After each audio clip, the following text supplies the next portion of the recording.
হরে কৃষ্ণ বন্ধুরা, কেমন আছো সবাই? আজকে আবার চলে আসলাম একটা নতুন ভিডিও নিয়ে। আজকে জগন্নাথ দেবের স্নান যাত্রা, তাই আজকে যাব আমাদের রায়গঞ্জ স্কনে। ঝটপট রেডি হয়ে বেরিয়ে পড়লাম সবাই মিলে। তারপর কালীবাড়িতে নেমে কিছুটা দূর হাঁটলেই স্কন। আমরা স্কনে গিয়েই ভগবানের দর্শন পাই। ভগবানকে স্নান করানোর জন্য সুন্দর করে সাজানো হয়েছিল। তারপর একে একে বলদেব, সুভদ্রা এবং জগন্নাথ দেবকে নিচে স্নান করানোর জায়গায় নিয়ে আসা হয়।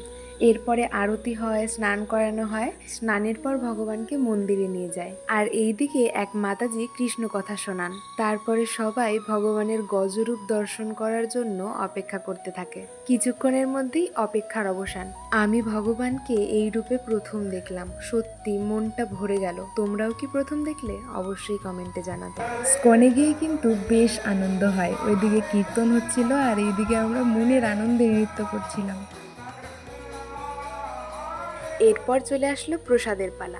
আমি ওইদিকে সবাইকে চরণামৃত পরিবেশন করছিলাম। পরিবেশনের পরে আমিও প্রসাদ নিয়ে বসে পড়লাম। তারপর চললাম বাড়ির দিকে। আজকের ভিডিও এইটুকুই। তোমাদের ভিডিওটা কেমন লাগলো অবশ্যই কমেন্ট করে জানাবে। দেখা হচ্ছে নেক্সট ভিডিওতে।